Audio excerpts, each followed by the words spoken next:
সম্মানিত সভাপতি, আজকের সম্মানিত বিল্ডিং এর উপস্থিত সম্মানিত আইনজীবী, সম্মানিত প্রশাসনের কর্মকর্তাবৃন্দ, বিচারকবৃন্দ এবং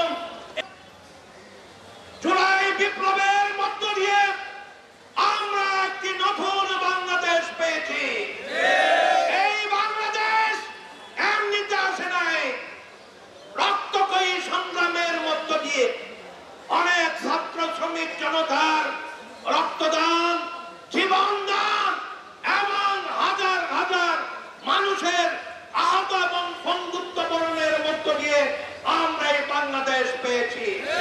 এই বাংলাদেশে এখন আমরা বুক ফুলিয়ে আমরা কথা বলার সুযোগ পেয়েছি। আমরা আগে এই ধরনের সভা সমাবেশ করতে পারি নাই। স্বৈরাচারী হাসিনা আমাদের মুখে তালা লাগিয়ে দিয়েছিল। বিভিন্ন আইন করে এই স্বৈর শাসন, রাজনীতি, নির্বাচন সবকিছুকে তার কবজায় নিয়ে নিয়েছিল।